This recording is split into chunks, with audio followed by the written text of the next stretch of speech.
29 സങ്കീർത്തനം വേദപുസ്തകത്തിലെ ദൈവ സാന്നിധ്യത്തിന്റെ മഹത്വം വെളിപ്പെടുത്തുന്ന മനോഹരമായ ഒരു സങ്കീർത്തനമാണ് 29 സങ്കീർത്തനം. സങ്കീർത്തനം അറിയപ്പെടുന്നത് 7 ഇടികളുടെ സങ്കീർത്തനം എന്ന പേരിലാണ്. എന്ന് പറഞ്ഞാൽ യഹോവയുടെ ശബ്ദം എന്ന 7 പ്രാവശ്യം ഈ സങ്കീർത്തനത്തിൽ ആവർത്തിച്ചിരിക്കുന്നത് കൊണ്ട് ഈ സങ്കീർത്തനത്തെ 7 ഇടികളുടെ സങ്കീർത്തനം എന്ന് പറയുന്നു. വെളിപ്പാട് പുസ്തകത്തിൽ യോഹന്നാൻ വെളിപ്പാട് എഴുതിക്കൊണ്ടിരിക്കുമ്പോൾ 7 ഇടി ഉണ്ടായി. അപ്പോൾ ആ ഇടിയുടെ വ്യാഖ്യാനം എന്നതാണെന്ന് എഴുതുവാൻ യോഹന്നാൻ തുടങ്ങിയപ്പോൾ കർത്താവ് പറഞ്ഞു, അത് എഴുതാതെ വിട്ടേക്കുക. അതങ്ങനെ ഒരു മർമ്മമായി ഇന്നും ദൈവവചനത്തിന്റെ മുമ്പിൽ ആർക്കും വ്യാഖ്യാനിക്കുവാൻ വെളിപ്പെടുത്തുവാൻ കഴിയാത്തൊരു ദിവ്യ രഹസ്യമായി ഇന്നും തുടരുകയാണ്. ദൈവത്തിന്റെ ശബ്ദം ഇടിമുഴക്കം പോലെ ഉള്ള ശബ്ദമാണ് എന്ന് തിരുവചനം പറയുന്നു. 81 സങ്കീർത്തനത്തിലും ഇടിമുഴക്കത്തിന്റെ മറവിൽ ഞാൻ നിന്നോട് സംസാരിച്ചു, മെരീബ വെള്ളത്തിങ്കൽ ഞാൻ നിന്നെ പരീക്ഷിച്ചു എന്ന് ഇസ്രായേലിനോടുള്ള ബന്ധത്തിൽ പറയുന്നുണ്ട്. ഇടിമുഴക്കത്തിന്റെ മറവിൽ ദൈവം സംസാരിച്ചു എന്ന് പറയുമ്പോൾ ഇടിമുഴക്കത്തിന്റെ പിന്നിൽ നിന്ന് സംസാരിച്ചു എന്നല്ലതാ, ഇടിമുഴക്കം പോലുള്ള ശബ്ദമായിരുന്നു കർത്താവിൻ്റെതെന്നുള്ളതാണ്. സീനായി കൊടുമുടിയിൽ കർത്താവ് തന്റെ പ്രമാണം കൊടുക്കുവാൻ, മോശയ്ക്ക് പ്രമാണം കൊടുക്കുവാൻ, ഇസ്രായേലിന് പ്രമാണം കൊടുക്കുവാൻ ഇറങ്ങി വരുമ്പോൾ വലിയ തീയും വലിയ മേഘ തമസും ഇടിമുഴക്കവും ഒക്കെ ഉണ്ടായതായി നമ്മളവിടെ വായിക്കുന്നുണ്ട്. ഈ 29 സങ്കീർത്തനത്തിന്റെ പശ്ചാത്തലം എന്ന് പറയുന്നത് ദൈവത്തിന്റെ ദാസനായ ദാവീദ് നോബിൽ പുരോഹിതനായ അഹീമേലെക്കിന്റെ അടുക്കൽ ചെന്ന്, നിന്റെ പക്കൽ എന്തെങ്കിലും ഭക്ഷിക്കുവാനുണ്ടോ എന്ന് ചോദിച്ച് പുരോഹിതൻ സമാഗമന കൂടാരത്തിലെ മേശയിങ്കൽ നിന്ന് മാറ്റി മാറ്റി വെക്കുന്ന കാഴ്ചയപ്പത്തിന്റെ ആ പുതുകിയ അപ്പം വെക്കുമ്പോൾ പഴയത് മാറ്റാറുണ്ടല്ലോ, ആ പഴയ അപ്പം ചോദിച്ചു വാങ്ങുവാൻ വേണ്ടി പുരോഹിതന്റെ അടുക്കൽ ചെല്ലുന്നതും പുരോഹിതൻ അവനെ ഭയത്തോടെ സ്വീകരിക്കുന്നതുമാണ്. രാജാവ് അല്ലെങ്കിൽ ദാവീദ് അങ്ങനെ വരാറില്ല. വേഗത്തിൽ ഇങ്ങനെ തുടുക്കത്തിൽ വന്നതുകൊണ്ട് അവനെ ശങ്കയോടെ ഭയത്തോടെ കൈക്കൊണ്ടു എന്നാണ് അവിടെ വായിക്കുന്നത്. 21 അധ്യായത്തിൽ നാം അത് കാണുന്നു. 1 ശമൂവേൽ 21 1 മുതൽ 10 വരെയുള്ള വാക്യങ്ങളാണത്. അപ്പോൾ അവിടെ വരുമ്പോൾ നിന്റെ പക്കൽ എന്തെങ്കിലും ഉണ്ടോ? അപ്പോൾ പുരോഹിതൻ പറയുന്ന ഒരു വാക്ക് ഏറ്റവും ശ്രേഷ്ഠമേറിയൊരു കാര്യമാണ്. വിശുദ്ധമായതല്ലാതെ സാമാന്യമായതൊന്നും അവന്റെ പക്കൽ ഇല്ല എന്ന് പറഞ്ഞു. പുരോഹിതൻ ദൈവത്തിന്റെ അഭിഷിക്തനാകയാൽ അവൻ നല്ലതും തീയതും തമ്മിൽ വേർതിരിക്കേണ്ടതും അഭിഷേകവും ആലോചനയും അവന്റെ പക്കൽ ഉണ്ട് എന്നുമാണ് കർത്താവിന്റെ വചനത്തിലൂടെ നമുക്ക് മനസ്സിലാക്കുവാൻ കഴിയുന്നത്. അപ്പോൾ അങ്ങനെ വന്ന പുരോഹിതന്റെ അടുക്കൽ വന്ന ദാവീദിന് അവൻ അപ്പം കൊടുത്ത്, ഇവിടെ വാളോ വല്ലോ ഉണ്ടോ എന്ന് ചോദിക്കുമ്പോൾ ഏറെ രസകരമായ ഒരു കാര്യം അതാണ്. പുരോഹിതനോട് ചോദിക്കുന്നു, വാള് വല്ലോ ഉണ്ടോ ദാവീദ്? പുരോഹിതന്റെ ജോലി യുദ്ധമല്ല, പുരോഹിതന്റെ ജോലി വെട്ടുന്ന ജോലി അല്ല. അവൻ പറഞ്ഞു, ഇവിടെ വാളൊന്നുമില്ല, നീ ഇന്നാള് കൊണ്ടുപോയി വെച്ച ഗോലിയാത്തിന്റെ വാള് ഇവിടെ ശീലയിൽ പൊതിഞ്ഞ് എഫോദിന്റെ പുറകിൽ ഇരിപ്പുണ്ട്, അല്ലാതെ ഇവിടെ വേറെ വാളൊന്നുമില്ല, അത് മതി എന്ന് പറഞ്ഞ വാളുമെടുത്ത് അവിടുന്ന് പോകുമ്പോൾ ദൈവ സാന്നിധ്യത്തിന്റെ മഹത്വം അവൻ അനുഭവിച്ചതും ദൈവം അവനെ സൂക്ഷിച്ചതും ദൈവ കൃപയുടെ ആഴങ്ങളുമെല്ലാം അതിന്റെ പിന്നിൽ നമുക്ക് കാണുവാൻ കഴിയുന്നുണ്ട്. അപ്പോൾ ഈ വാക്യത്തിലേക്ക്, സങ്കീർത്തനത്തിലേക്ക് വരുമ്പോൾ കർത്താവിന് കൊടുപ്പീൻ എന്ന് പറഞ്ഞാണ് ഈ സങ്കീർത്തനം ആരംഭിക്കുന്നത്. കർത്താവിന് കൊടുപ്പീൻ എന്ന് പറഞ്ഞ് ആരംഭിക്കുകയും കർത്താവ് കൊടുക്കുന്ന കാര്യം പറഞ്ഞ് അവസാനിപ്പിക്കുകയും ചെയ്യുന്നു. അതായത് ദൈവത്തിന് കൊടുക്കുന്നു, ദൈവം സമാധാനം നൽകി തൻ്റെ ജനത്തെ അനുഗ്രഹിക്കുന്നു. അപ്പോൾ ഇനി ഇവിടെയാണ് ദൈവപുത്രന്മാരെ യഹോവയ്ക്ക് കൊടുപ്പീൻ. കർത്താവിന് കൊടുക്കുവാൻ പറയുന്നു. കർത്താവിന് കൊടുക്കുന്നത് എന്താണ്? നമ്മുടെ ദശാംശം. ഇങ്ങനെയുള്ള ഭൗതികമായതിനേക്കാൾ കർത്താവിന്റെ വചനത്തിൽ പറയുന്നു, ദൈവത്തിന് അവന്റെ നാമത്തിന് തക്ക മഹത്വം കൊടുപ്പീൻ. അപ്പോൾ ദൈവത്തിന് കൊടുക്കേണ്ടത് ദൈവത്തെ ദൈവമെന്നറിഞ്ഞ്, ദൈവത്തെ ദൈവമെന്ന് തിരിച്ചറിഞ്ഞ്, ആ തിരിച്ചറിവിൽ അവന്റെ നാമത്തിന് മഹത്വം കൊടുക്കുവാനിടയാകണം. ദൈവപുത്രന്മാരോടാണ് പറയുന്നത്, എല്ലാരോടും ഇല്ല. ആരാ ദൈവപുത്രന്മാർ? മത്തായി സുവിശേഷം 5-ാം അധ്യായം അതിന്റെ 9-ാം വാക്യത്തിൽ ഗിരിപ്രഭാഷണത്തിലൂടെ കർത്താവ് പറയുന്നുണ്ട് ആരാണ് ദൈവപുത്രന്മാരെന്ന്. ഭൂമിയിൽ സമാധാനമുണ്ടാക്കുന്നവർ ഭാഗ്യവാന്മാർ, അവർ ദൈവത്തിന്റെ പുത്രന്മാരെന്ന് വിളിക്കപ്പെടും. ഒരു കലഹമുണ്ടാക്കുകയല്ല, ഒരു സമാധാനമുണ്ടാക്കുന്ന അനുഭവമുള്ളവരെയാണ് ദൈവപുത്രന്മാർ എന്ന് പറയുന്നത്. യേശുക്രിസ്തു തന്റെ ശിഷ്യന്മാരെ സുവിശേഷ പ്രവർത്തനത്തിനായി ഈരണ്ടീരണ്ടായി അയക്കുമ്പോൾ അവിടെയും കർത്താവ് പറയുന്നൊരു കാര്യം ശ്രദ്ധേയമാണ്. നിങ്ങളൊരു ഗ്രാമത്തിൽ ചെന്ന് ഒരു വീട്ടിലേക്ക് ചെല്ലുമ്പോൾ ആ വീടിന് സമാധാനമെന്ന് പറവീൻ. ആ വീട്ടിലൊരു സമാധാനപുത്രൻ ഉണ്ടെങ്കിൽ നിങ്ങളുടെ സമാധാനം ആ വീടിനോട് കൂടെ ഇരിക്കും. ഇല്ലെങ്കിൽ നിങ്ങൾ പോരുമ്പോൾ ആ സമാധാനം നിങ്ങളുടെ കൂടെ പോരും. അപ്പോൾ ഒരു വീട്ടിൽ സുവിശേഷ പ്രവർത്തനത്തിന് ചെല്ലുമ്പോൾ ആ വീട്ടിലെ സമാധാനപുത്രൻ ആരാന്ന് എങ്ങനെ അറിയും? നമുക്ക് ചെന്ന് ഇവിടെ സമാധാനപുത്രനുണ്ടോ? ഉണ്ടെങ്കിൽ ഇച്ചിരി നേരം ദൈവവചനം ശുശ്രൂഷിക്കാൻ ആഗ്രഹിക്കുന്നു, കർത്താവിന്റെ വചനം പങ്കിടാൻ ആഗ്രഹിക്കുന്നെന്ന് നമുക്ക് പറയാനൊക്കത്തില്ല. പിന്നെ എങ്ങനെ അറിയും? 1-2 ഉദാഹരണം പറയാം. അതായത് നമ്മളിപ്പോൾ ഒരു വീട്ടിലേക്ക് ചെല്ലുന്നു, ട്രാക്റ്റുമായിട്ട് ചെല്ലുമ്പോൾ ഇവിടെ നിന്നൊന്നും വേണ്ട, ഞങ്ങളോട് പറയാൻ വേണ്ട, ഞങ്ങൾക്കിത് കേൾക്കാൻ വേണ്ടെന്ന് പറയുമ്പോൾ ആ വീട്ടിൽ നിന്ന് ഒരാൾ ഇറങ്ങി വരിക. ഒന്നുകിൽ അവിടുത്തെ മരുമകളോ അല്ലെ മകനോ അപ്പനോ അല്ലെങ്കിൽ അവിടുത്തെ ഭാര്യയോ ആരെങ്കിലും വന്നിട്ട് പറയാ, അവരെന്നതേലും പറഞ്ഞേച്ച് പൊക്കോട്ടെ, നിങ്ങൾക്ക് ഇഷ്ടമുണ്ടെങ്കിൽ സ്വീകരിച്ചാൽ മതിയല്ലോ. അവരത് അംഗീകരിക്കാതിരിക്കുമോ നിങ്ങളുടെ ഇഷ്ടം പോലെ ചെയ്യുക. അവര് എന്നതാണ് പറഞ്ഞേച്ച് പോകട്ടെ, വീട്ടിൽ വന്ന ആളോട് അങ്ങനെ സംസാരിക്കരുത്. ആ പറഞ്ഞ അവരാണ് അവിടുത്തെ സമാധാനപുത്രൻ അല്ലെങ്കിൽ സമാധാനപുത്രി. ദൈവത്തിന് സ്തോത്രം. എന്ന് പറഞ്ഞാൽ അവരും കൂടെ ആ കൂട്ടത്തിൽ കൂടുകയല്ല, അതിന് മാറി നിന്ന ആ 2 പേരുടെയും പക്ഷം നിൽക്കാതെ മാറി നിന്ന് പറയാം, അവര് പറയട്ടെ, നിങ്ങൾക്ക് വേണേ കേട്ടാ മതിയല്ലോ. അപ്പോൾ ആ വിഷയത്തിന് ഒരയവ് അവിടെ വരികയാ. അതാണ് ഭൂമിയിൽ സമാധാനമുണ്ടാക്കുന്ന ആളുകൾ ഭാഗ്യവാന്മാർ, അവർ ദൈവപുത്രന്മാരെന്ന് വിളിക്കപ്പെടും. അവരോടാണ് പറയുന്നത്, നിങ്ങൾ ദൈവത്തിന് കൊടുപ്പീൻ. ദൈവത്തിന് കൊടുക്കേണ്ടത് അവന്റെ നാമത്തിന് തക്ക മഹത്വമാണ്. നമ്മുടെ കർത്താവിന്റെ പ്രത്യേകത യെശയ്യാ പ്രവാചകന്റെ പുസ്തകത്തിൽ നാം വായിക്കുന്നു, അവൻ തന്റെ മഹത്വം മറ്റൊരുത്തനും കൊടുക്കുകയല്ല. ദൈവത്തിന്റെ മഹത്വം മനുഷ്യനെടുക്കാനോ, ദൈവത്തിന്റെ മഹത്വം വിഗ്രഹങ്ങൾ എടുക്കാനോ, ദൈവത്തിന്റെ മഹത്വം മനുഷ്യന്റെ മഹത്വത്തിലേക്ക് വരുത്താനോ ഒന്നും ദൈവം ആഗ്രഹിക്കുന്നില്ല. ദൈവജനത്തിന്റെ അല്ലെങ്കിൽ മനുഷ്യജാതിയുടെ വീഴ്ചയുടെ പിന്നിലെ കാരണം എന്തെന്ന് റോമാലേഖനം വളരെ വ്യക്തമായി പറയുന്നുണ്ട്. അവർ ദൈവത്തെ അറിഞ്ഞിട്ടും ദൈവമെന്നോർത്ത് അവന് മഹത്വം കൊടുത്തില്ല. ആരാധന എന്ന് പറയുന്നത് വ്യക്തിപരമാണ്. ആരാധന എന്ന് പറയുന്നത് ദൈവവുമായിട്ടുള്ള ബന്ധമാണ്. ദൈവവുമായിട്ടുള്ള ബന്ധത്തിൽ പലപ്പോഴും ഒലച്ചില് വരുന്നത് നമ്മൾ മാനുഷികമായ നോട്ടം നോക്കുമ്പോഴാണ്, മാനുഷികമായ സാഹചര്യത്തിലേക്ക് ചിന്തിക്കുമ്പോഴാണ്.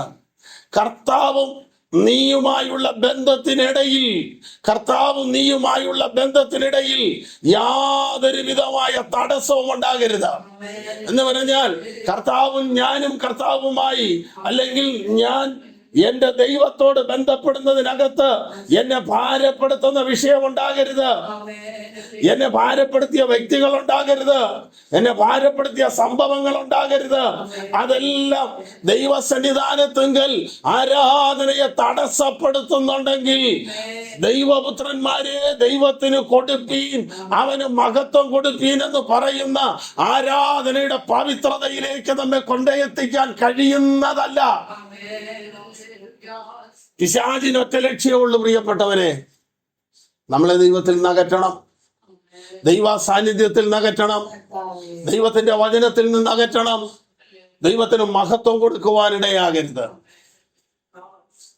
ദൈവത്തിന്റെ മഹത്വം പിശാചെടുക്കുവാൻ നോക്കിയത് കൊണ്ടാണ് പിശാചായത്. ദൈവത്തിന്റെ മഹത്വം ദൈവം മറ്റാർക്കെങ്കിലും കൊടുക്കുമായിരുന്നെങ്കിൽ അന്നത് ലൂസിഫർ ഏറ്റെടുത്തേനെ. ദൈവം തന്റെ മഹത്വം മറ്റാർക്കും കൊടുക്കില്ല.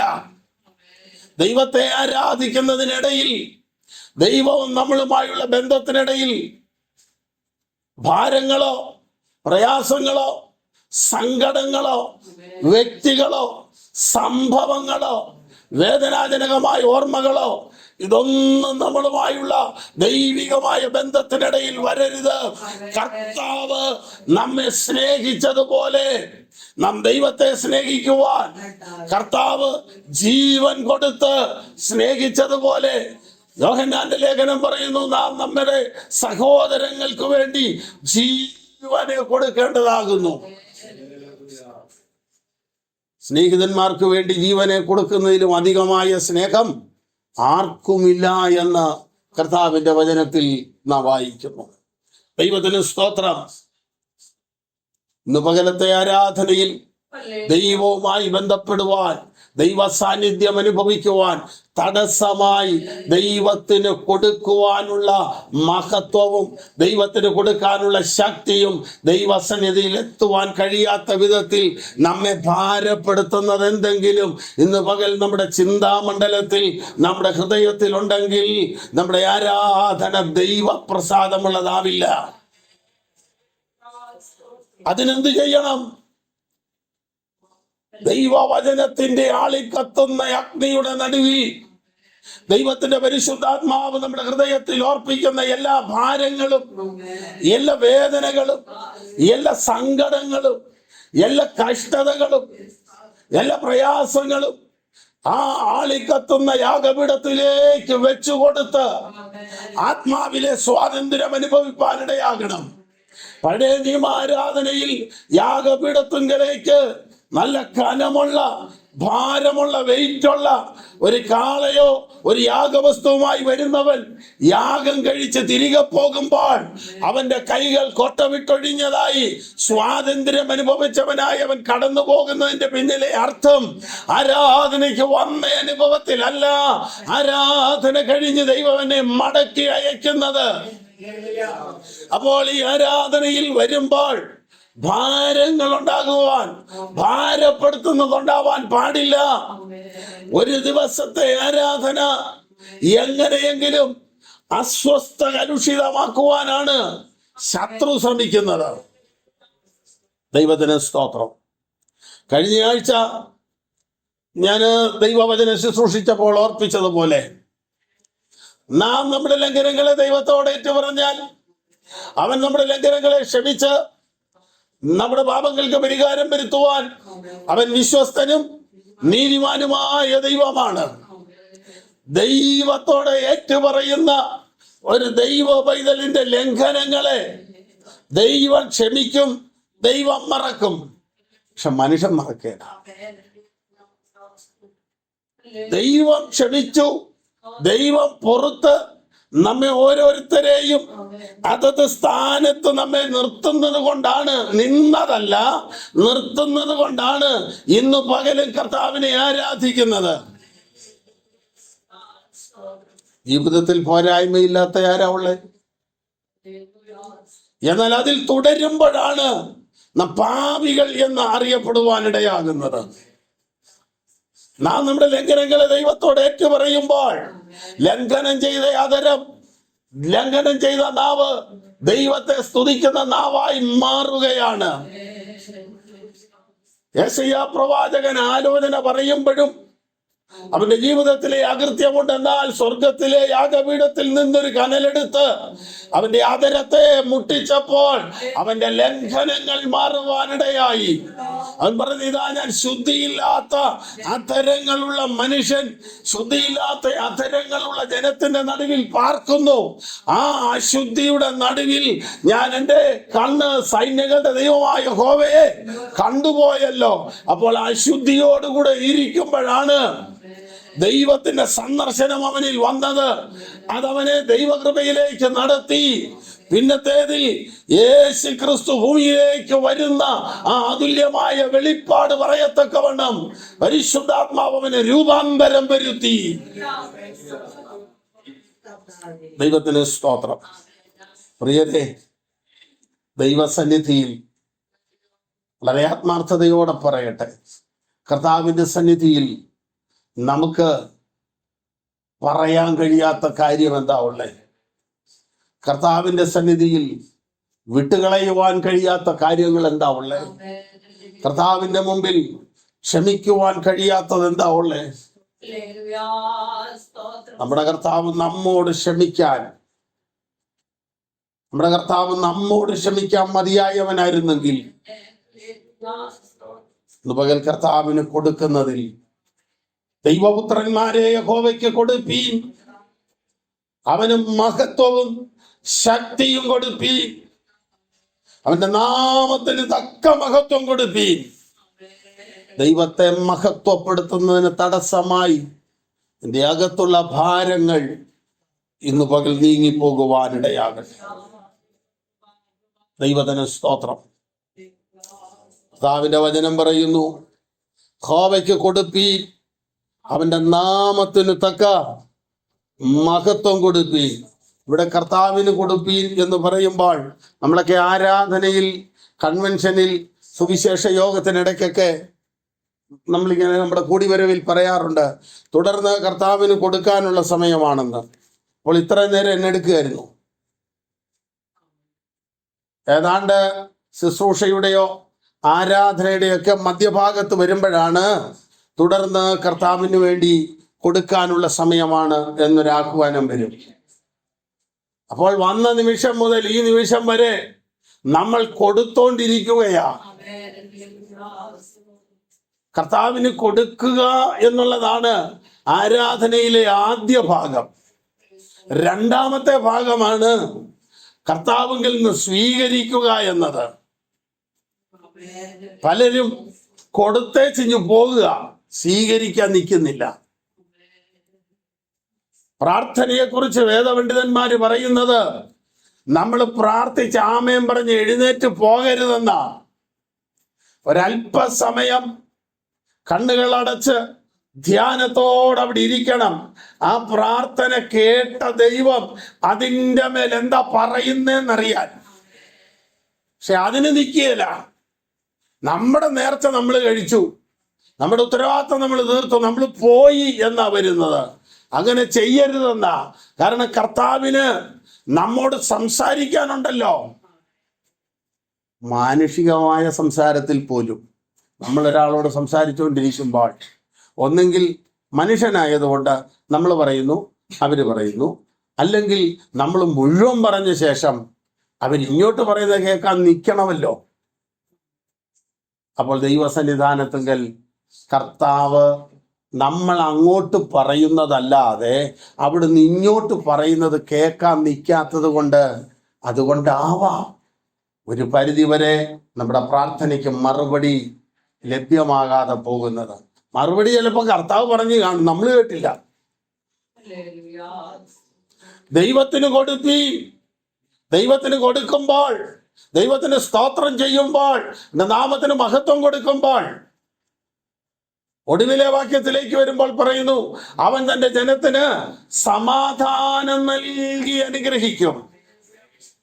ദൈവസന്നിധിയിൽ ദൈവത്തെ ആരാധിക്കുമ്പോഴും ദൈവസന്നിധിയിൽ പ്രാർത്ഥിക്കുമ്പോഴും ഉപവസിക്കുമ്പോഴും പ്രസംഗിക്കുമ്പോഴും ചിലപ്പോൾ സമാധാനം ഉണ്ടാകണമെന്നില്ല. ദൈവത്തിന് സ്തോത്രം. അത് ദൈവം വേണം തരാൻ. കർത്താവ് എന്താ പറയുന്നത് തന്റെ ശിഷ്യന്മാരോട്?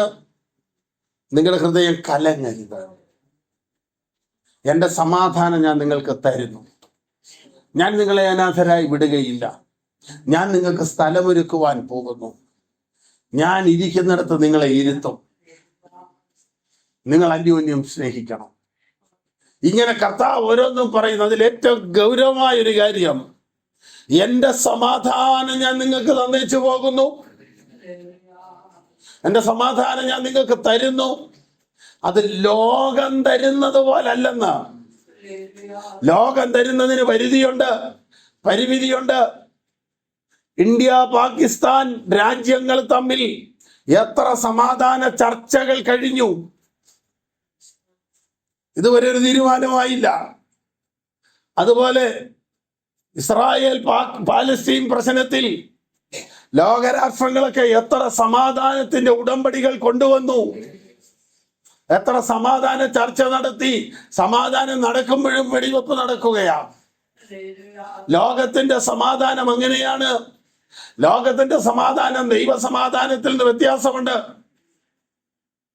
ദൈവത്തിന്റെ സമാധാനം ലോകം തരുന്ന പോലെയല്ല. ലോകം തരുന്ന സമാധാനം ദൈവ സന്നിധാനത്തെങ്കിൽ ശാശ്വതമാണ്, സ്വസ്ഥമാണ്, സമൃദ്ധമാണ്, അനുഗ്രഹീതമാണ്. ദൈവത്തിന് സ്തോത്രം. സർവവല്ലഭനായ കർത്താവിന്റെ കരം നമ്മുടെ മീതെ വരുമ്പോൾ നമുക്കത് ആശ്വാസവും ദൈവിക സമാധാനവും നമ്മുടെ അന്തരംഗത്തിൽ കൊണ്ടുവരത്തക്കവണ്ണം ഒരു സമാധാനപൂരിതമായ അനുഭവത്തിലേക്ക് വരും. ഇനി ഈ സങ്കീർത്തനത്തിന്റെ 2-ാം വാക്യത്തെ പിടിച്ചാണ് ഈ തിരുവചനം മുമ്പോട്ട് പോകുന്നത്. ഏതാണ് 2-ാം വാക്യം? യഹോവയ്ക്ക് അവന്റെ നാമത്തിന് തക്ക മഹത്വം കൊടുപ്പീൻ, വിശുദ്ധാലങ്കാരം ധരിച്ച് യഹോവയെ നമസ്കരിപ്പീൻ. അങ്ങനെ ചെയ്യുന്ന ഒരു ദൈവഭക്തന്റെ മുമ്പിൽ തന്റെ പ്രവൃത്തി അവൻ വെളിപ്പെടുത്തുന്നതാണ് ഈ 3 മുതലുള്ള വാക്യങ്ങളിൽ നാം കാണുന്നത്. അപ്പോൾ യഹോവയ്ക്ക് മഹത്വവും ശക്തിയും കൊടുത്തു കഴിയുമ്പോൾ ദൈവത്തിന്റെ ശബ്ദം വെള്ളത്തിനു മീതെ മുഴങ്ങുന്നു. പെരുവെള്ളത്തിന് മീതെ യഹോവ മഹത്വത്തിന്റെ ദൈവം തന്നെ തന്റെ ഇടി മുഴക്കുന്നു. ഇവിടെ വെള്ളം എന്നുദ്ദേശിക്കുന്നത് ഓളങ്ങള്, തിരമാലകൾ എന്നുദ്ദേശിക്കുന്നത് ആത്മീയ അർത്ഥത്തിൽ പ്രാർത്ഥിക്കുന്ന ഒരു ദൈവഭക്തന്റെ ജീവിതത്തിലേക്ക് കടന്നു വരുന്ന പ്രതിസന്ധികളെയും പ്രതികൂലങ്ങളെയുമാണ് അത് കാണിക്കുന്നത്. അപ്പോൾ ദൈവത്തെ ആരാധിച്ച് ദൈവത്തിന് ശക്തിയും മഹത്വവും കൊടുക്കുന്ന ഒരു ദൈവഭക്തന്റെ ജീവിതത്തിന് നേരെ വരുന്ന ഓളങ്ങളുടെ മുമ്പിൽ, തിരമാലകളുടെ മുമ്പിൽ അത്യുന്നതന്റെ ശബ്ദം മുഴങ്ങും. കർത്താവിന്റെ ശബ്ദം മുഴങ്ങുമ്പോൾ തിരമാലകൾ ശാന്തമാകും.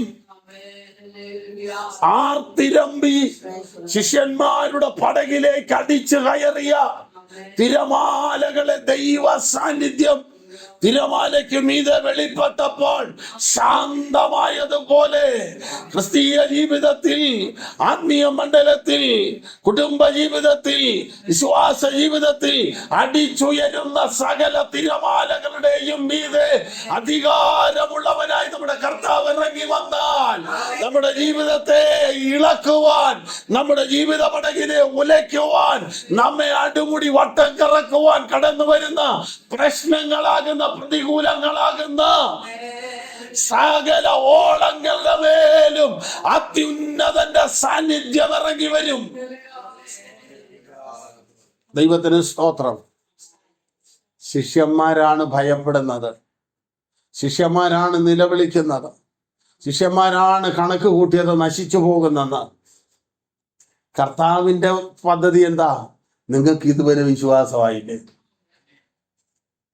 ശിഷ്യന്മാര് പറയുന്നു, ഞങ്ങൾ നശിക്കാൻ പോകുന്നു, രക്ഷയില്ല, പ്രശ്നമാണ്, സമാധാനമില്ല, അസ്വസ്ഥ കലുഷിതമാണ്, ഓളങ്ങളാണ്, ഒന്നിനു പുറകെ ഒന്നായി പ്രതിസന്ധികൾ വരികയാണ്. കർത്താവ് പറയുന്നത് എന്താ? ഞാനാകുന്നു, നിങ്ങൾ ധൈര്യപ്പെടുവേ. അപ്പോൾ ഒന്നിനു പുറകെ ഒന്നായി വരുന്ന ഓളങ്ങളുടെ മുമ്പിൽ പെരുവെള്ളം മുക്കിക്കളയുവാൻ വരുമ്പോൾ യഹോവ തന്റെ ശബ്ദം കേൾപ്പിക്കുന്നു. 2 സങ്കീർത്തനങ്ങളൂടെ അപ്പുറത്തോട്ട് ചെല്ലുമ്പോഴും ഇതേ കാര്യം കർത്താവ് ഉറപ്പിക്കുകയാണ്. പെരുവെള്ളം ഇരച്ച് കലങ്ങി വന്നാലും അത് നിന്റെ അടുക്കലോളം എത്തുകയില്ല. നിന്നെ മൂടുവാനുള്ള ഓളമായാണ്, നിന്നെ മൂടിക്കളയുവാൻ, മുക്കിക്കളയുവാൻ, നിന്റെ ആത്മീയ ജീവിതത്തെ തകർത്ത് കളയുവാനാണ്. ആകാശം മുട്ടയുള്ള തിരമാല പോലെ പ്രശ്നങ്ങൾ വന്നാലും അത് നിന്റെ അടുക്ക വരാൻ ദൈവം അനുവദിക്കുകയില്ല. അവൻ മറവിടമായി നിനക്കൊണ്ട്. അങ്ങനെയാണെങ്കിൽ ഈ വിശുദ്ധ ആരാധനയിൽ ദൈവത്തെ ആരാധിക്കുന്ന ദൈവ പൈതലിനെ പ്രതിസന്ധികളിൽ നിന്ന്, പ്രതികൂലങ്ങളിൽ നിന്ന്, പോരാട്ടങ്ങളിൽ നിന്ന് മാനസികമായി തളർത്തുവാൻ, ആത്മീയ ആരാധനയിൽ ഇല്ലാതാക്കുവാൻ ശ്രമിച്ച് ഉയർത്തിക്കൊണ്ടുവരുന്ന എല്ലാ ഓളങ്ങളുടെ മേലും, എല്ലാ തിരമാലകളുടെ മേലും ദൈവത്തിന്റെ ശബ്ദം മുഴങ്ങുവാൻ ഇടയാകട്ടെ. ഹല്ലേലൂയ. പെരുവെള്ളത്തിന്റെ മീതെ മഹത്വത്തിന്റെ ദൈവം തന്റെ ഇടിമുഴക്ക്. ദൈവം മഹത്വത്തിന്റെ ദൈവമാണ്. ദൈവം മഹത്വം നൽകുന്നവനാണ്. ദൈവം ശക്തി പകരുന്നവനാണ്.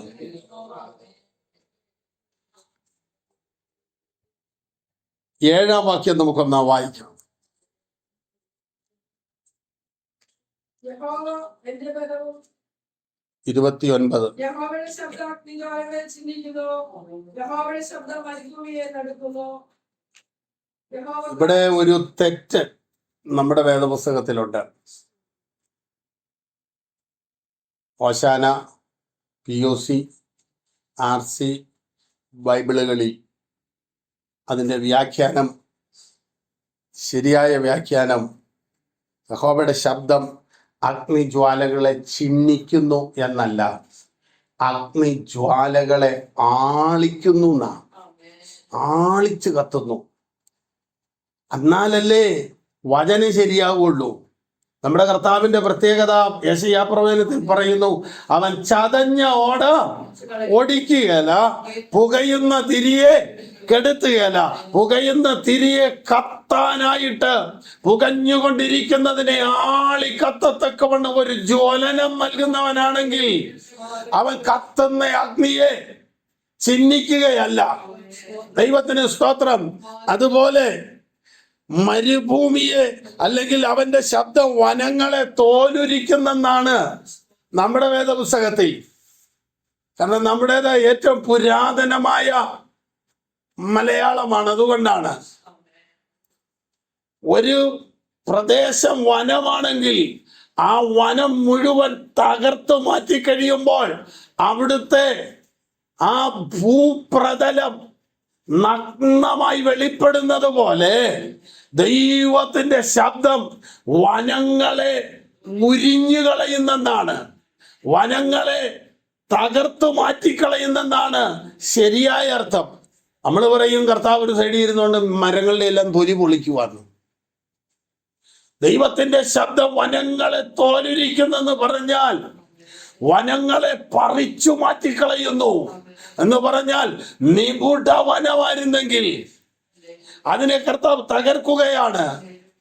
അതുകൊണ്ടല്ലേ ദൈവപ്രവൃത്തി വെളിപ്പെടുമ്പോൾ ഉദ്യാനം മരുഭൂമിയാകും, മരുഭൂമി വനമായി തീരുമെന്ന് ദൈവത്തിന്റെ വചനത്തിൽ നാം വായിക്കുന്നു.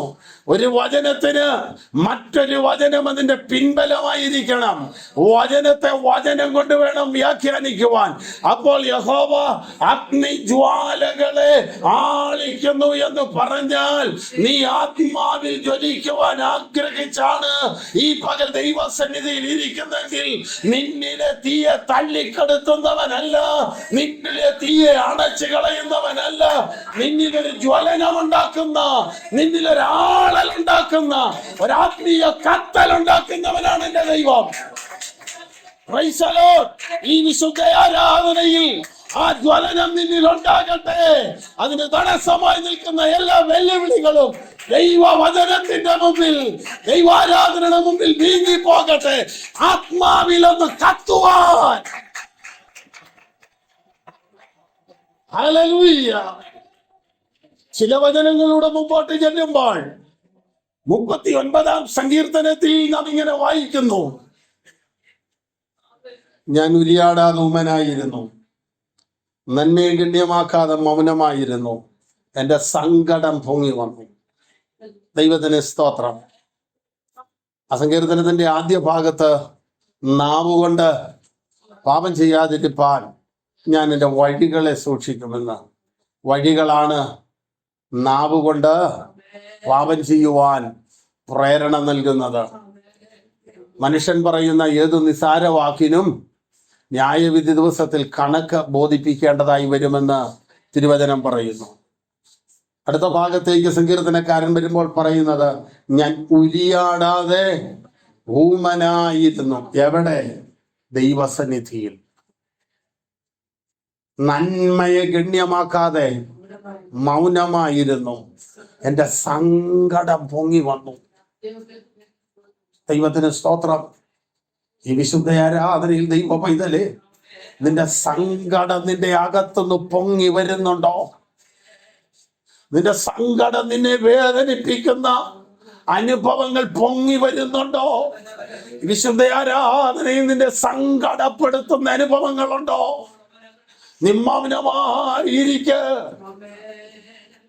46-ാം സങ്കീർത്തനത്തിലും അത് തന്നെ ആവർത്തിക്കുന്നു, നിമ്മിണ്ടാതിരുന്ന് ഞാൻ ദൈവമെന്നറിവീൻ, ഞാൻ ഉരിയാടാതെ ഊമനായിരുന്നു, നന്മയെ ഗണ്യമാക്കാതെ മൗനമായിരുന്നു, എന്റെ സങ്കടം പൊങ്ങി വന്നു.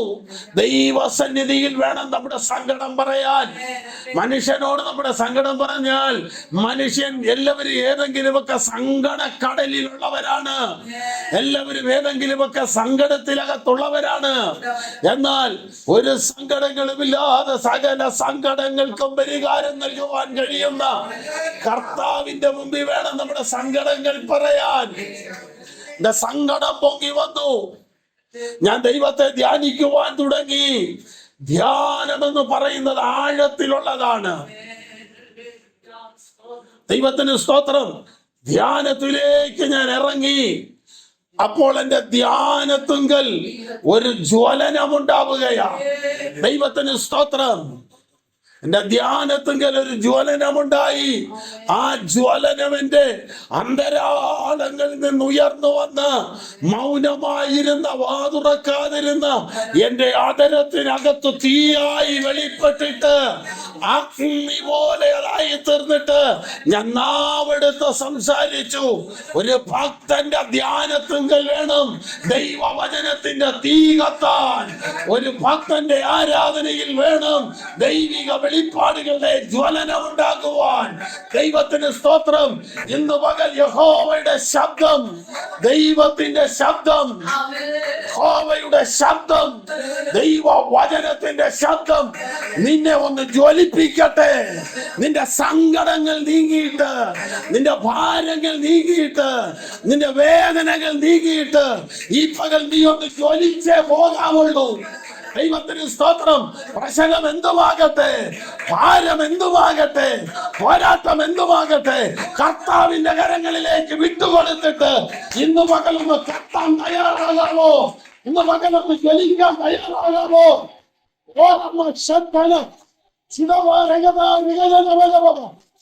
യേശുവിന്റെ നാമത്തിൽ എല്ലാ കത്തലിന്റെ തടസ്സങ്ങളും നീങ്ങട്ടെ.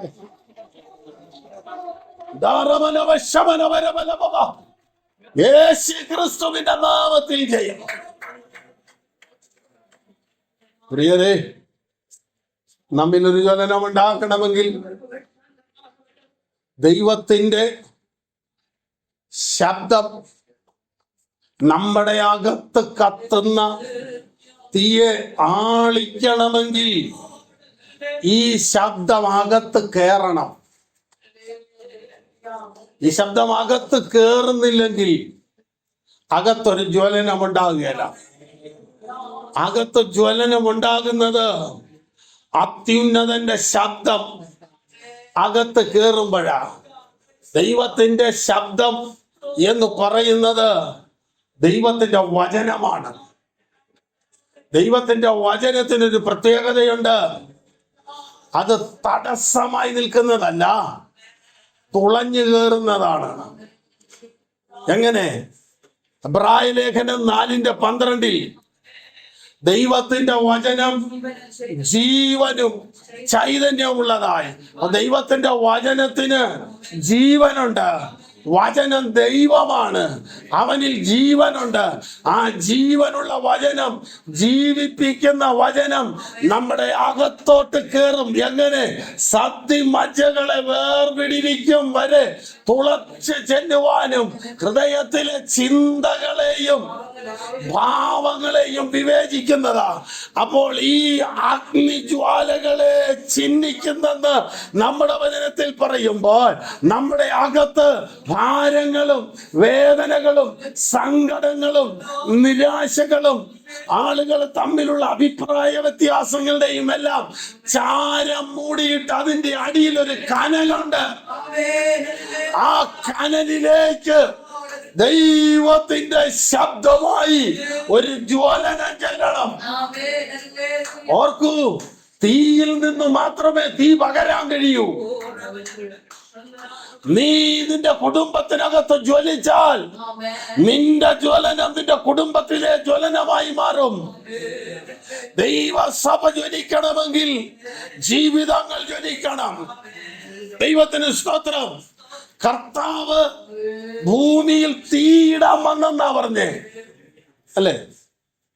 സുവിശേഷത്തിൽ നാം അങ്ങനെ വായിക്കുന്നു. ഞാൻ സമാധാനം ഉണ്ടാക്കാൻ വന്നാണെന്നാണോ നിങ്ങൾ ഓർക്കുന്നേ? ഞാൻ ഭൂമിയിൽ തീയിടാൻ വന്നതാണ്. അപ്പം നിങ്ങൾ ഓർക്കും, അപ്പം ഇയാൾ മുമ്പേ പറഞ്ഞ എന്നായിരുന്നു? ദൈവം ജനത്തിന് സമാധാനം തരുമെന്ന്. തീയിടാൻ വരികയാണ്. അതിപ്പോഴേ കത്തിയെങ്കിൽ കൊള്ളായിരുന്നു. ഇന്നു മുതൽ മക്കൾ അപ്പനെതിരെ, അപ്പൻ മക്കൾക്കെതിരെ തിരിയുമെന്ന് കർത്താവ് പറഞ്ഞു. എന്താ അത്? സുവിശേഷ നിമിത്തമാണ്. സുവിശേഷ നിമിത്തം, ഈ വിശ്വാസ നിമിത്തം, ഈ വിശ്വാസ വഴി നിമിത്തം അപ്പനും മക്കളും തമ്മിൽ തെന്നും, സഹോദരങ്ങൾ തമ്മിൽ തെന്നും, കൂട്ടക്കാര് കുടുംബക്കാര് തമ്മിൽ തെന്നും. അതുകൊണ്ടാണ് അത് തീയിടാൻ വന്നതാ എന്ന് പറഞ്ഞത്. ദൈവത്തിന് സ്തോത്രം. കർത്താവിന്റെ വചനത്തിന്റെ മുമ്പിൽ, കർത്താവിന്റെ ആരാധനയുടെ മുമ്പിൽ, അവന്റെ വിശ്വാസത്തിന്റെ പേരിൽ ആളുകളുടെ ബന്ധങ്ങൾ തമ്മിൽ അകലുമെന്ന്. ദൈവത്തിന് സ്തോത്രം. അതിന് തെളിവാണ് നമ്മിൽ പലരും. കാരണം നമ്മുടെ മക്കൾ നമ്മുടെ സ്വന്തം മക്കളാ. നമ്മുടെ മാതാപിതാക്കൾ നമ്മുടെ സ്വന്തം മാതാപിതാക്കളാ. സഹോദരങ്ങൾ നമ്മുടെ സ്വന്തം സഹോദരങ്ങളാ. ഭർത്താവ്, ഭാര്യ, എല്ലാം. എന്നാൽ ഈ ഒരു കാര്യം പറയുമ്പോൾ ഒക്കുകയല്ല, ബാക്കി എല്ലാത്തിലും ഒക്കും. പ്രാണനുല്യം സ്നേഹിക്കും. കുടുംബ ബന്ധം അതാണല്ലോ. പക്ഷെ ഇതാണ്, യേശുവിന്റെ കാര്യത്തിൽ തെന്നും. അതാ കർത്താവ് പറഞ്ഞത്, ഞാൻ തീയിടാൻ വന്നതാണ്. ആ തീ അകത്ത് പിടിച്ചിട്ടുള്ള ആരും ആ തീ കെടുത്തിയച്ച് ബന്ധം ശരിയാക്കാൻ പോവുകയല്ല, അല്ലേ? അകത്ത് ആ തീ കത്തിയവരാരും കർത്താവിനെ വേണ്ടെന്ന് വെച്ചേച്ച് ഒരിക്കലും ബന്ധം ശരിയാക്കാൻ പോവുകയല്ല. ഈ ലോക ബന്ധങ്ങൾ പോയാലും ഈ തീ അകത്ത് കത്തണമെന്ന് അവർ ആഗ്രഹിക്കുള്ളൂ. ഇത് അകത്ത് ജ്വലിക്കണമെന്ന് ആഗ്രഹിക്കൂ. അതുകൊണ്ടാണ് നമ്മളിൽ പലരും പല ശ്രേഷ്ഠമായ കാര്യങ്ങളും വേണ്ടെന്ന് വെച്ച്, പല മാന്യമായ കാര്യങ്ങളും വേണ്ടെന്ന് വെച്ച് ഇന്നും ഏകനെ പോലെ ഒറ്റയ്ക്കെന്ന പോലെ നമ്മുടെ വിശ്വാസത്തിന്റെ പടക്ക് തുഴയുന്നതിന്റെ പിന്നിലെ കാരണം അതാണ്. അകത്തു ജ്വലനമുണ്ടായാൽ ലാഭമെന്ന് തോന്നുന്നതൊന്നും ഈ ലോകത്തിലെ ലാഭമായി തോന്നുകയില്ലെന്ന്. ചിലരുടെ ദൈവ വചനത്തിന്റെ ആഴം വെച്ച് പറയുകയാണെങ്കിൽ ഫിലിപ്പി ലേഖനത്തിൽ പൗലോസ് പറയുന്നുണ്ട് 3-ാം അധ്യായത്തിൽ, ഞാൻ ക്രിസ്തുവിനെ നേടേണ്ടതിന് എന്ന് പറഞ്ഞാൽ ക്രിസ്തുവിനെ എന്റെ അകത്ത് സ്വന്തമാക്കേണ്ടതിന് എനിക്ക് ലാഭമായിരുന്നതൊക്കെ ഛേദമെന്ന് എണ്ണി ഇപ്പോഴും ഛേദമെന്ന് എണ്ണുന്നു. ഒരിക്കൽ എണ്ണി ഇപ്പോഴും എണ്ണുന്നു. അതുകൊണ്ട് ഞാൻ ഓടുക എന്നാ പറഞ്ഞേ. എങ്ങനെ? അകത്തു തീ പിടിച്ച അനുഭവത്തിൽ ഞാൻ ഓടുക. ഈ തീ കത്തുന്നവർ ഓടിയ എന്നാ ചെയ്യും? ഈ ആള് ഓടുക. ഓടരുതെന്നാ പറയുന്നത്. തീ പിടിച്ചാ ഓടിപ്പോവും. ഓടിയ തീ ആള്. ഈ തീ കൊണ്ടോടുന്ന അനുഭവം വന്നാൽ അപ്പൊ എങ്ങനെ ഇരിക്കും? ഒരു ദിവസം പറയുന്നു കംപ്ലീറ്റ് ആയെന്നോ ഫിനിഷ് ചെയ്തെന്നോ ഒന്നും അല്ല. ഫിനിഷ് ചെയ്യാൻ പറ്റുമോ എന്നറിയേണ്ടതിന് ഞാൻ ഓടുകയാണ്. എന്തിന്? ക്രിസ്തുവിനെ നേടേണ്ടതിന്.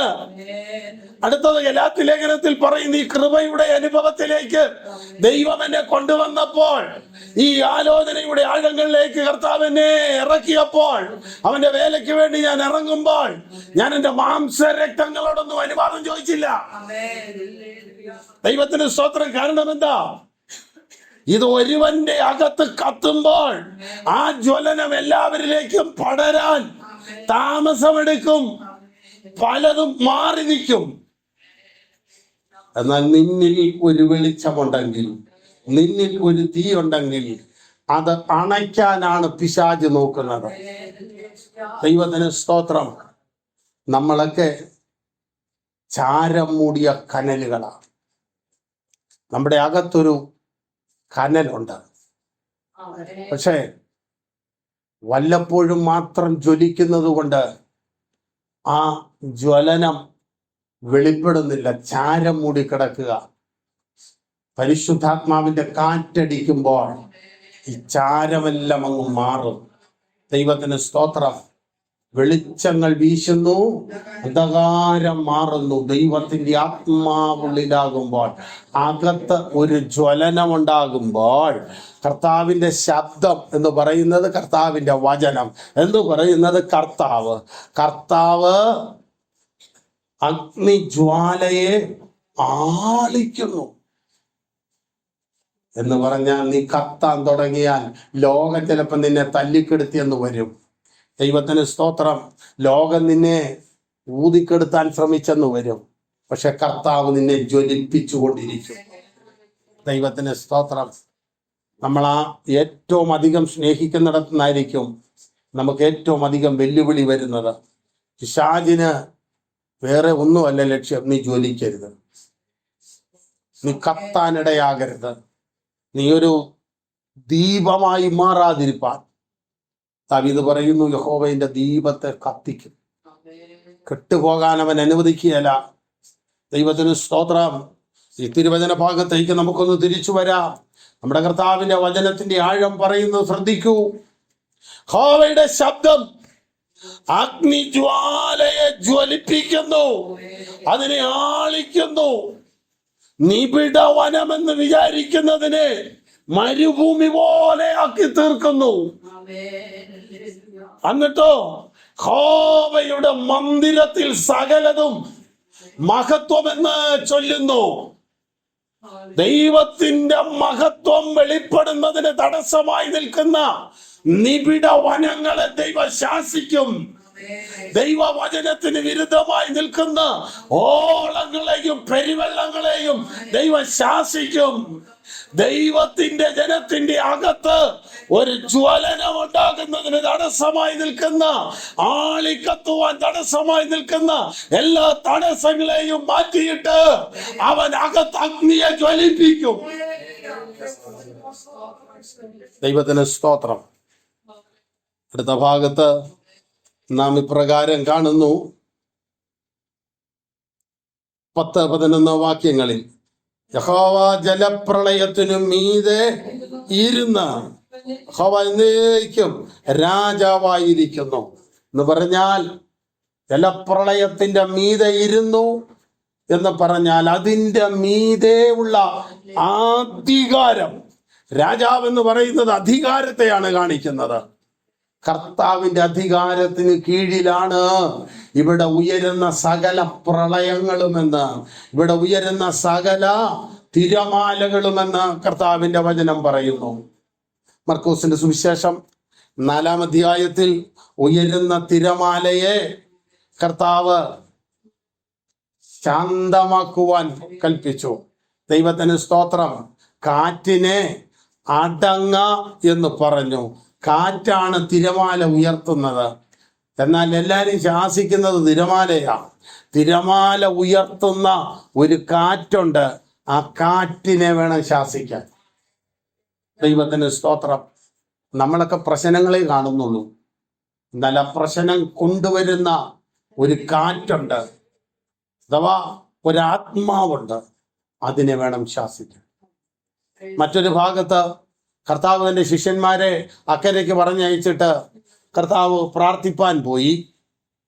രാത്രിയുടെ 4 യാമമായിട്ടും അവര് ഇങ്ങെത്തിയില്ല.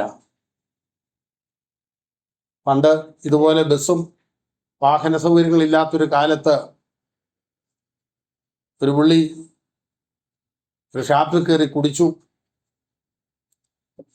കുടിച്ചിട്ട് വള്ളത്തെ കയറി അക്കരയ്ക്ക് പോവുക. ഒറ്റയ്ക്കുള്ള വള്ളം ഉണ്ടല്ലോ, ഈ ചെറിയ കൊതുക് വെള്ളം പോലുള്ള. അതേ പോയി പുള്ളി തുഴയാൻ തുടങ്ങി. നേരം വെളുത്ത് തുഴഞ്ഞിട്ടും വള്ളം അക്കര ചെന്നില്ല. കെട്ടഴിച്ചില്ലായിരുന്നു. കെട്ടഴിച്ചില്ല. നേരം വെളുക്കോളം തുഴഞ്ഞു. പുള്ളി ഓർത്തു, ഇത് എന്നാ പറ്റി, ആറിന് ഇത്രയും വീതി കൂടിയെന്ന്. ആഞ്ഞു തുഴഞ്ഞ് കുടിച്ച കള്ളിറങ്ങിക്കഴിഞ്ഞും തുഴഞ്ഞിട്ടും എത്തുന്നില്ല. നേരം വെളുത്തപ്പോഴാ അറിയുന്ന കെട്ടഴിഞ്ഞില്ലെന്ന്. ദൈവത്തിന് സ്തോത്രം. വേറെ യേശുക്രിസ്തു 4 യാമം കഴിഞ്ഞിട്ടും തന്റെ ശിഷ്യന്മാരെ കാണാതെ വന്നപ്പോൾ അവരെ തേടി വരിക. കർത്താവ് എപ്പോഴും കാണാതെ പോയതിനെയാണ് അന്വേഷിക്കുന്നത്. നിൽക്കുന്നതിനേക്കാൾ നഷ്ടപ്പെട്ടതിൻ്റെ വിലയെ ഓർക്കുന്ന ദൈവം. അവൻ കാണാതെ പോയതിനെ അന്വേഷിച്ച് വരിക. രാത്രിയുടെ 4-ാം യാമത്തിൽ തിരമാലകൾ ഉയരുമ്പോൾ ഉയരുന്ന തിരമാലകളെല്ലാം കർത്താവിൻ്റെ പാദത്തിനടിയിലാണ്. അങ്ങനെ വരുമ്പോഴാണ് ഈ വചനവുമായിട്ട് നോക്കുന്നത്. പെരുവെള്ളത്തിന് മീതെ യഹോവ. ഞാൻ്റെ കാഴ്ച നിങ്ങളൊന്ന് മനസ്സിലാക്കണം. ഈ വീഡിയോയൊക്കെ നമ്മുടെ മൊബൈലിലൊക്കെ കണ്ടിട്ടുണ്ടല്ലോ. ഈ വലിയ തിരമാല വരുമ്പം ഈ കപ്പൽ ഇങ്ങനെ അങ്ങ് പൊങ്ങും. എന്നിട്ട് ആ തിരമാല പോയി അങ്ങ് താഴ്ന്നു കഴിയുമ്പോൾ നമ്മൾ കാണുകയില്ല. പിന്നെ ഇച്ചിരി കഴിയുമ്പോൾ കാണും. ഇങ്ങനെ ഈ പടക് ഇങ്ങനെ പൊങ്ങിയും താന്നും നിൽക്കുമ്പോൾ അകലെ യേശുവിനെ കണ്ടുകൊണ്ടാണ് അവർ പിശാച എന്ന് പറഞ്ഞത്. എന്ന് പറഞ്ഞാൽ ഇടയ്ക്കിടയ്ക്ക് കാണുന്നുണ്ട്, ഇച്ചിരി കഴിയുമ്പോൾ ഇല്ല, പിന്നെയും കാണുന്നുണ്ട്. അതുകൊണ്ടാണ് ഇവർ ഭൂതമാണെന്ന് വിചാരിച്ചത്. അല്ലാതെ കർത്താവിനെ കണ്ട തിരിച്ചറിയാൻ മേലാഞ്ഞിട്ടല്ല, ഇടയ്ക്കിടയ്ക്കേ കാണുന്നുള്ളൂ. ദൈവത്തിന് സ്തോത്രം.